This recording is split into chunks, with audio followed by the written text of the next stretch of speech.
በጥንቃቄ አድምጠኝ፣ ምክንያቱም አሁን የምነግርህ ነገር ለአንተ ብቻ ነው። አሁን ያለህበት ቅጽበት ቅዱስ ነው። አውቃለሁ አሁን ያለህበት ሁኔታ እንደ መቃብር ጨልሞብህ ይሆናል። ምናልባትም የሕይወት በር ሁሉ የተዘጋበት፣ ነገ ተስፋ የሌለው እና ዛሬም ደግሞ የከበደ ልትሆን ትችላለህ። በዙሪያ ያሉ ሰዎች አከተመለት እያሉ በጆሮህ ባይሆንም በልባቸው ያሾፉብህ ይሆናል።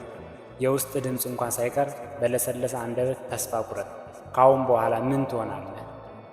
ብትሞክርም አትችልም እያለህ ሊሆን ይችላል። ነገር ግን ተመልከት፣ በታሪክ ውስጥ አንድ ትልቅ ሰው ዳግም ከመነሳቱ በፊት የሚያልፍበት አንድ ትልቅ ዝምታ አለ። ይህ ዝምታ ተራ ዝምታ አይደለም። ይህ ዝምታ በወታደር ቤት ጦርነት ከመጀመሩ በፊት የሚደረግ ጸጥታ ነው።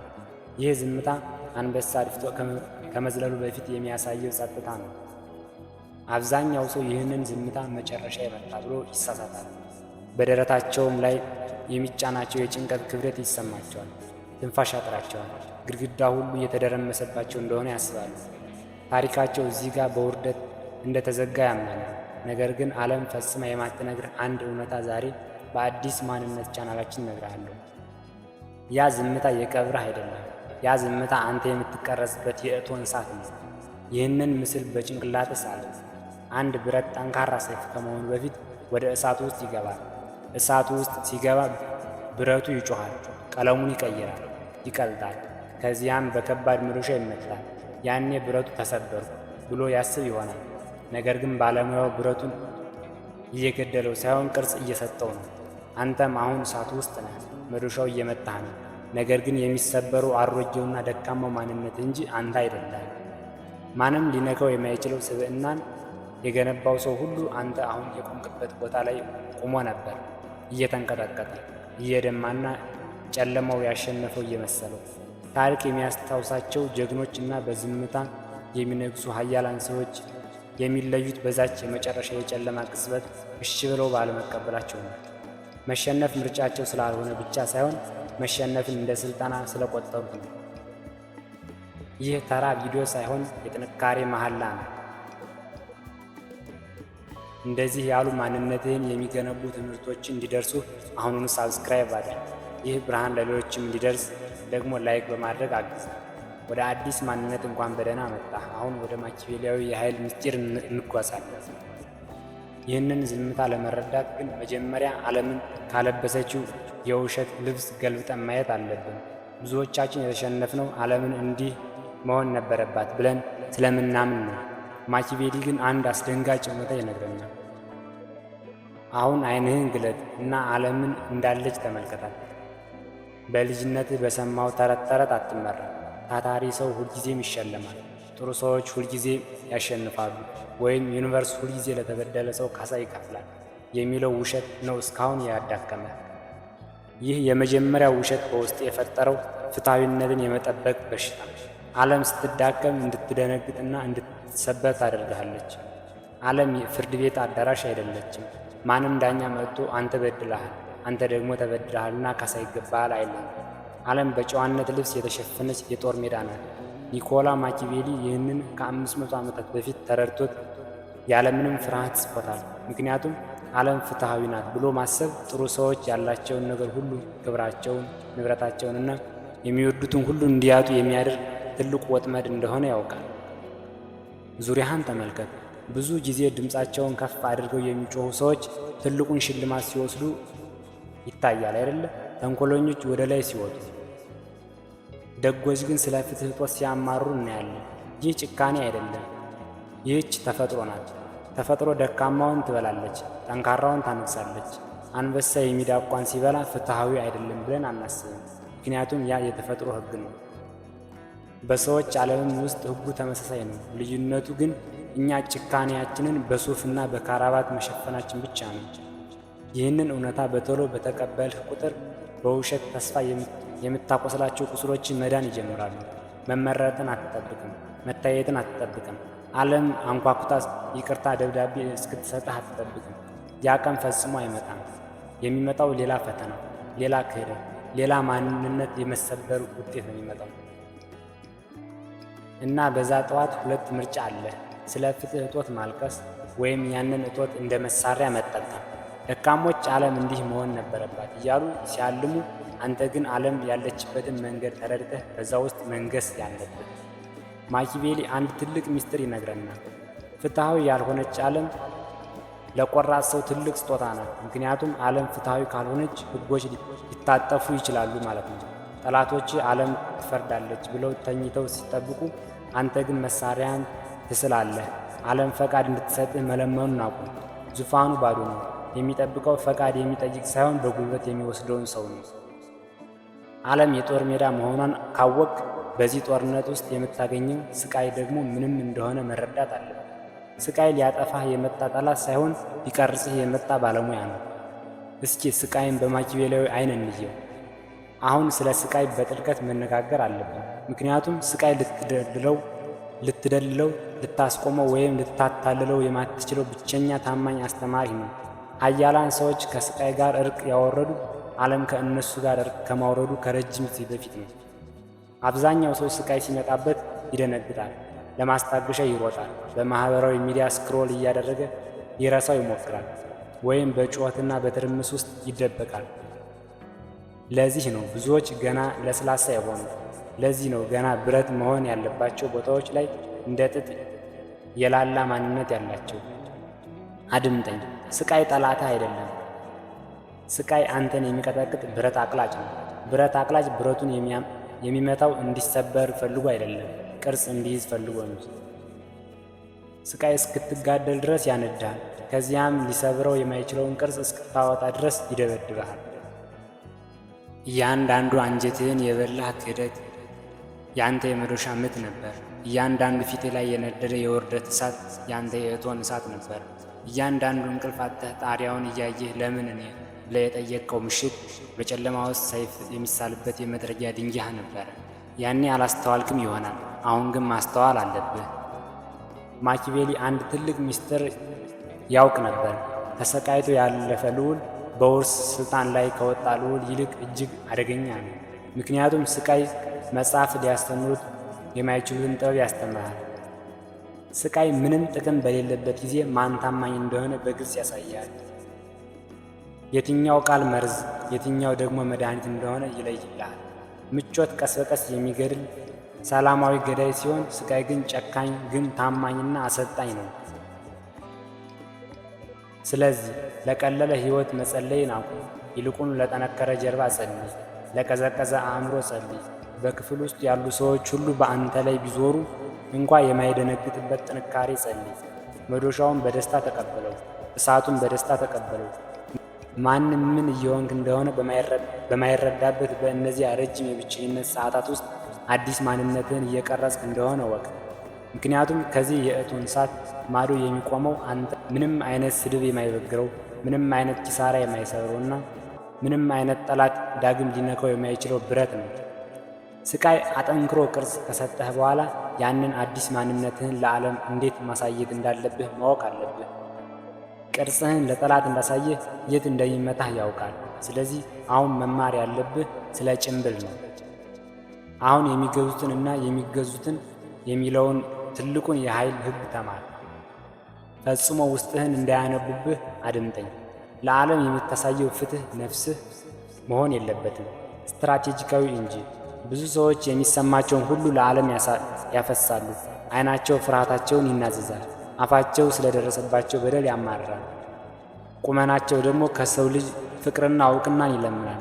እንደዚህ አይነት ሰዎች ቁስላቸውን ለዓለም እያሳዩ ወይም አዳኝ ሰዎች ለምን አገኙኝ ብለው ይደነቃሉ። አንተ ግን ከዚህ ምሽት ጀምሮ እንደነሱ አትሆንም። ከዛሬ ጀምሮ ጭንብል ትለብሳለህ። ይህ ጭንብል የውሸት አይደለም፣ የጥንካሬ መከለያ ነው። ጭንብል ዝምታ ነው። ጭንብል ረጋ ያለ ግማሽ ፈገግታ ነው። ይህ ፈገግታ ለዓለም ምንም አይነት ምስጢር አያጋራም። ማኪያቬሊ እንዲህ ሲል ጽፎ ነበር፣ ሰዎች በብዛት የሚፈርዱት በሚያዩት እንጂ በሚሰሙት አይደለም። ምክንያቱም ሁሉ ሰው ሊያይህ ይችላል፣ ምን እንደሆንክ ሊሰማህ የሚችሉ ግን ጥቂቶቹ ብቻ ናቸው። ይህንን ተጠቀምበት። ሰዎች አንተን የሚያዩት አንተ እንዲያዩ የፈለግከውን ነገር ብቻ መሆን አለበት። ውስጥህ እየደማ ቢሆን ከወትሮው ይልቅ ቀጥ ብለህ ቁም። በጣም ተናደህ የውስጥ እሳቱ ሊያቃጠልህ ሲቃረብ ድምፅህን ቀዝቀዝ አድርገህ በዝግታ ተናገር። እርግጠኛ ባልሆንክበት ጊዜ እያንዳንዱ ቃልህ እንደ ፍርድ ቤት ውሳኔ ክብደት እስኪኖረው ድረስ ንግግርህን አዘግየው። ይህ ውሸታምነት አይደለም፣ ይህ ሉዓላዊነት ነው። ንጉሥ ቁስሉን ለሌሎች አያሳይም። ጀነራል በወታደሮቹ ፊት አያለቅስም። ግዛት እየገነባ ያለ ሰው ደግሞ ጠላቶቹ የት ጋር እንደሚመቱት የሚያሳውቅ የድክመት ካርታ አይሰጣቸውም። በዝምታ ውስጥ ሰዎች እንዲፈሩ አድርግ። በሰዎች ፊት ስትሆን ዝም ብለህ አድምጥ። ሁሉንም ነገር በጭንቅላት መዝግበው። ሰዎች ዝምታህን እንደ ባዶነት እንዲቆጥሩት ፍቀድላቸው። ነገር ግን ዝምታህ ዝግጁ የሆነ የጦር መሳሪያ መሆኑን በሚረዱበት ጊዜ ጦርነቱ ቀድሞውን አልቆ አንተ አሸናፊ ትሆናለህ። የማይነበብ ሰው የማይነካ ሰው ነው። ምክንያቱም ማንም ሰው አንተን ለመቆጣጠር የትኛውንም ገመድ መሳብ እንዳለበት ያውቅ። ማንም ሊያደባብህ አይችልም፣ ምክንያቱም በትክክል የት እንደቆምክ ያውቅ። እንደ ቀዝቃዛ ውሃ ሁን። በማንኛውም ዕቃ ውስጥ ብትገባ ቅርሱን ትይዛለህ፣ ነገር ግን የአንዳቸውም ንብረት አይደለህም። ሁሉም ያስታውሳል፣ ማንም ግን አይቆጣጠርም። ጭንብልህን ከለበስክ በኋላ በዙሪያ ያሉትን ሰዎች በድጋሚ መመርመር አለብህ። ምክንያቱም የቱን ያህል ብትጠነክር በአንተ ትንሽነት ላይ ኢንቨስት ካደረጉ ሰዎች ጋር እስከ መቆም ድረስ ፈጽሞ አትደርስም። አሁን ስለ መቁረጥ እናወራለን። አሁን ዙሪያህን ተመልከት፣ ምክንያቱም የሚቀጥለው ሕግ እጅግ ጨካኝ ግን ለሕልውና ፍጹም አስፈላጊ ነው። በአንተ ትንሽነት ላይ ኢንቨስት ካደረጉና አንተም በነበርክበት ዝቅታ ውስጥ ለማቆየት ከሚፈልጉ ሰዎች ጋር እየተነጋገርክ ፈጽሞ ወደ ላይ አትወጣም። አድምጠኝ። አንዳንዶቹ እነዚህ ሰዎች ይወዱህ ይሆናል። ያ ደግሞ ነገሩ ይበልጥ ከባድ ያደርገዋል። ነገር ግን ስለወደዱ ብቻ መርዛቸው አይቆምም። በሕይወት ውስጥ አሁን ሁለት አይነት ሰዎች አሉ። አንደኛው ወገን ስለ ህልምህ ስትናገር ዝም የሚሉ፣ ስለ ጥርጣሬህና ስለ ውድቀት ስትናገር ግን ድምፃቸውን ከፍ የሚያደርጉ ናቸው። እነዚህን ሰዎች ምልክት አድርግባቸው። ሌላኛው ወገን ደግሞ በድልህ ቀን ከመደሰት ይልቅ በውድቀትህ ቀን አይዞህ እያሉ ምክር የሚሰጡ ይመስላሉ። ነገር ግን ምክራቸው በጭንቀት የበለጠ የእስር ቤት ነው። እነዚህንም ምልክት አድርግባቸው። ማኪያቬሊ አንድ ትልቅ እውነታ ተረድቶ ነበር። በፈሪዎችና በአጎብዳጆች የተከበበ ልዑል ጦርነቱ ሳይጀመር ቀድሞ የተሸነፈ ነው። ምክንያቱም የሚተነፍሰው አየር ገና ሳይጀመር ተበክሏል። አንተም ያ ልዑል ነህ። አእምሮህ ደግሞ ያ ግዛትህ ነው። አሁን ግዛትህን የምታጸዳበት ሰዓት ላይ ነህ። ይህንን ለማድረግ ድራማ መፍጠር ወይም ረጅም የስንብት ደብዳቤ መጻፍ አይፈለግብህም። ትልቁ መቁረጥ በዝምታ የሚደረግ ነው። ለሰዎች ምላሽ መስጠትህን አዘግይ። የምታረጋቸውን ሚስጥሮች ቀንስ። ሊረዱ ለማይፈልጉ እና ሊረዱ ለማይችሉ ሰዎች ራስህን ማስረዳት አቁም። ለጥገኛ ሰዎች የምትሰጠውን ትኩረት ስትነፍጋቸው እነሱ ራሳቸው ሌላ ለስላሳ ሰለባ ፍለጋ ጥለው ይሄዳሉ። ከሁሉም በላይ ግን በጭንቅላት ውስጥ የሚጮኸውን ያንን ደካማ ድምፅ ቁረጠው። ያ ከልጅነት ጀምሮ ውድቀትህን የሚጠርቅልህ አትችልም፣ ቦታህ እዚህ ነው የሚልህ መርዘኛ ድምፅ ከጠላቶቹ ሁሉ ይበልጥ አደገኛ ነው። ማኪያቬሊ እንዳስተማረው አንድን ግዛት ለመቆጣጠር መጀመሪያ ምሽጉን መያዝ አለብህ። አእምሮህ ደግሞ ያ ምሽግ ነው። ያ ደካማ ድምፅ አትችልም ሲልህ አንተ በድርጊት መልስለት። አከተመልህ ሲልህ አንተ አንድ ተጨማሪ እርምጃ ሂድ። ማንም አያምንብህም ሲልህ አንተ በለሆሳስ እኔ አምንብሃለሁ በለው። በዓለም ላይ ዋጋ ያላቸው ብቸኛ ድምፅ ያንተ ድምፅ ብቻ ነው። የቀረው ሁሉ ጫጫታ ነው። ጫጫታ ደግሞ ለንጉሥ አይመጥንም። ደካማ ድምፆችን ስታጠፋ አንድ አዲስ ስሜት ወደ ውስጥህ ይገባል። ያ ስሜት ብዙዎች የሚሸሹት ግን ኃያላን እንደ ካፒታል የሚጠቀሙበት ነው። እሱም ፍርሃት ነው። አሁን ፍርሃትህን እንዴት እንደምታጠፋው ሳይሆን እንደምትጠቀምበት እናያለን። አሁን ስለ ፍርሃት እንነጋገር። ምክንያቱም ፍርሃት በዚች ፕላኔት ላይ ያለውን እያንዳንዱን ሕይወት የሚመራ ምስጢራዊ ኢኮኖሚ ነው። ነገር ግን አብዛኛው ሰው በዚህ ኢኮኖሚ ውስጥ እንዴት እንደሚነግድ አያውቅም። ደካማ ሰዎች በፍርሃታቸው ይታዘዛሉ። ፍርሃት በደረታቸው ላይ ሲነሳ ይሰማቸዋል። ከዚያም እንደ ጌታ ይታዘዙለታል። ይሸሻሉ፣ ይቅርታ ይጠይቃሉ፣ ወደ ኋላ ያፈገፍጋሉ። መቆም በሚገባቸው ቦታ ላይ ሁሉ አጎብዳጅ ይሆናሉ። ኃያላን ሰዎች ግን ፍርሃትን በተለየ መንገድ ነው የሚያዩ። ጠንካራ ሰው ፍርሃት ሲሰማው ፍርሃቱን በእጁ ላይ እንደ መመገቢያ ሳንቲም ያስቀምጠውና አንድ ቀዝቃዛ ጥያቄ ይጠይቃል። በዚህ ፍርሃት ምን መግዛት እችላለሁ? አድምጠኝ። ፍርሃት ግድግዳ አይደለም። ፍርሃት አድምጠኝ። ፍርሃት ግድግዳ አይደለም።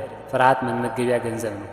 ፍርሃትህን ከማከማቸት ይልቅ በምትጠቀምበት ቁጥር ወደፊት ለምትሆነው ኃያል ሰውነትህ እንደ ጡብ እየገነባህ ነው። ለሳምንታት ስትሸሸው የነበረውን ስልክ ስትደውል ፍርሃትህን እየከፈልክ ነው። የምትፈራው ያንን ከባድ ውይይት ስታደርግ ፍርሃትህን እያወጣኸው ነው።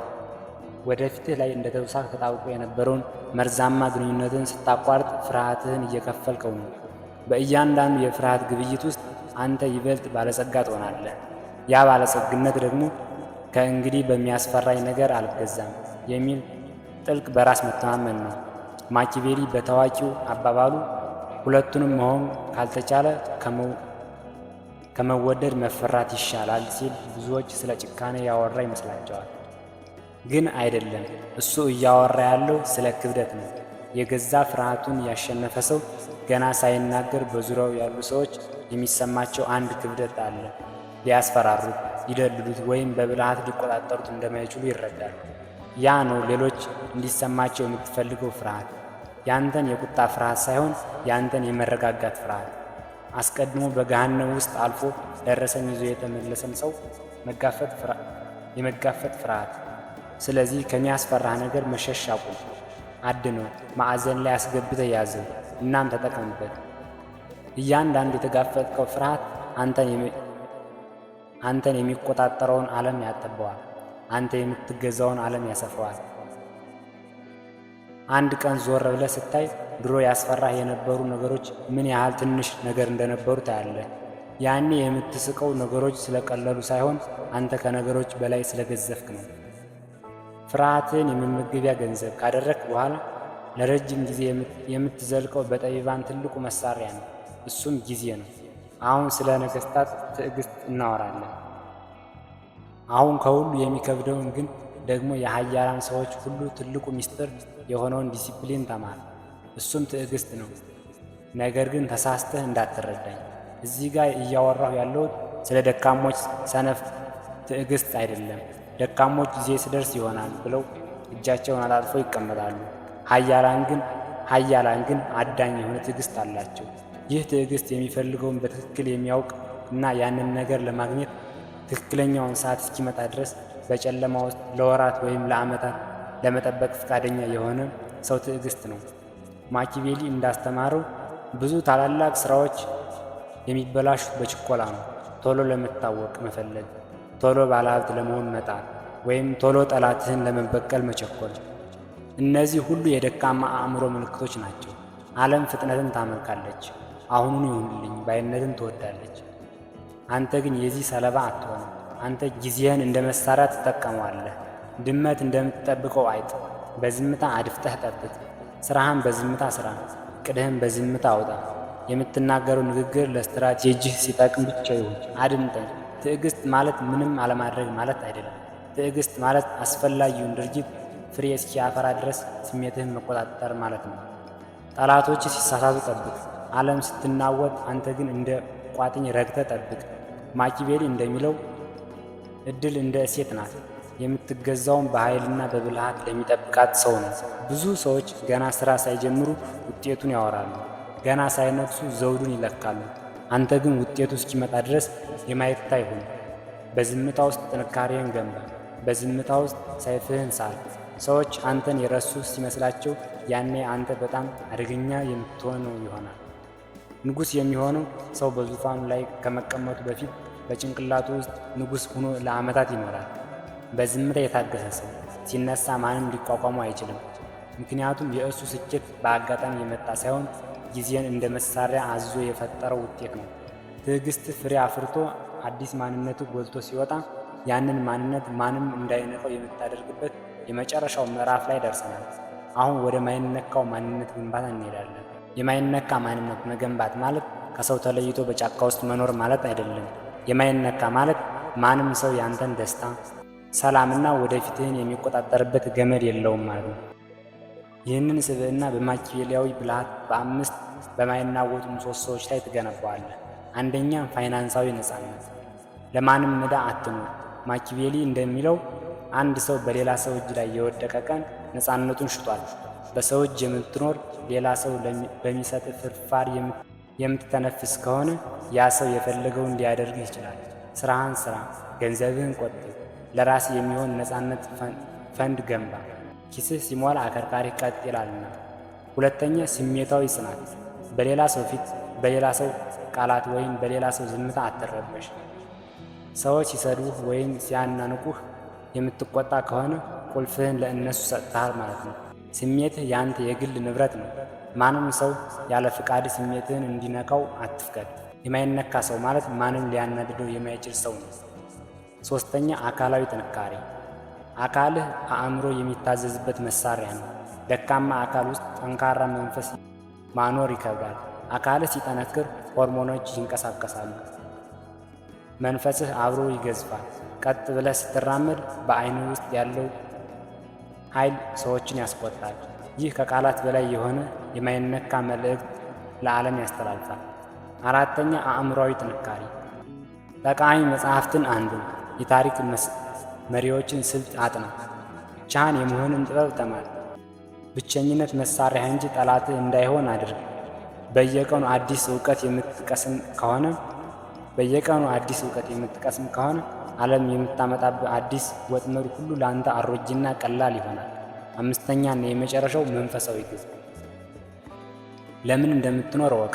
ከራስ በላይ የሆነ ትልቅ ዓላማ ያለው ሰው ትናንሽ ውድቀቶችን አይፈራም። ማኪያቬሊ እንዳለው ታላቅ ዓላማ ያላቸው ሰዎች ጥቃቅን ስድቦችን ለመስማት ጊዜ የላቸውም ይላል። ግብህ ላይ አተኩር። መንገዱ ላይ የሚጮሁ ውሾችን ሁሉ ድንጋይ አትወርውርባቸው። እነዚህ 5 ደረጃዎች ሲሟሉ አንተ አዲስ ማንነት ገንብተሃል ማለት ነው። ሰዎች ወደ አንተ ሲመጡ ትንፋሻቸውን ይውጣሉ፣ ጠላቶች ካንተ ይርቃሉ። ምክንያቱም አንተን ማጥቃት ትርፍ እንደማያስገኛቸው ይልቁንም እነሱን ራሳቸውን እንደሚሰብራቸው ያውቃሉ። አሁን ሁሉንም መሳሪያዎች በእጅ ይዘሃል። የዝምታውን ምስጢር፣ የስቃይን ጥቅም፣ የጭንብልን ጥበብ እና የትዕግስትን ኃይል አውቃል። አሁን የቀረው አንድ የመጨረሻ ነገር ብቻ ነው። አሁን ወደ መጨረሻ በር ደርሰናል ወንድሜ። ይህንን ቪዲዮ የምታየው ለጊዜ ማሳለፊያ አይደለም፣ ለአዲስ ማንነት ግንባታ እንጂ። ዓለም የቀብርህን ቀን እየጠበቀች ሊሆን ይችላል። አንተ ግን ንግስናህን አውጅ። ታሪክህ ገና አልተፈጸመም። ያሳለፍከው ስቃይ ሁሉ፣ የፈሰሰው እንባ ሁሉ ለዚህ ቀን ዝግጅት ነበር። ከዛሬ ጀምሮ ተስፋ አትቆርጥ። ኪስህ ሲመናመን፣ ሰዎች ስምህን ሲረሱ ወይም ነፍስህ ስትዝል እንኳን አንድ ተጨማሪ እርምጃ በል። ማኪያቬሊ እንዳለው እድል ለደፋሮች ታደላለች። ደፋር መሆን ማለት አለመፍራት አይደለም፣ እየፈራህም ቢሆን ግን ወደፊት መጓዝ ማለት ነው። አሁን የቆምክበት ቦታ ላይ የመጨረሻ ሳይሆን የመነሻ ነው። አንተ የማይበገረው የማይነካውና ድንቁ አዲስ ማንነትህን ነው ይዘሃል። ጉዞ ዛሬ ይጀምራል። አሁን በኮመንት መስጫ ላይ ያንተን ጥንካሬ የሚገልጽ በጨለማ ቀናትህ የምትመሰልበትን አንድ የጦርነት መፈክር ጻፍ። ለምሳሌ አልሰበርም ወይም ንግስናዬ ገና ነው። መሳልህን ለዓለም አሳውቅ። ዩኒቨርስ ድምፅህን ይስማ። ዛሬ ተስፋ ላለመቁረጥ የወሰንክበት ቀን ይሁን። ይህ ቪዲዮ ብዙዎችን እንዲቀሰቅስ ላይክ በማድረግና ሰብስክራይብ በማድረግ እንድትተባበረን በትህትና እናሳስባለን። በቀጣይ ቪዲዮ እስክንገናኝ ሰላም ቆዩ።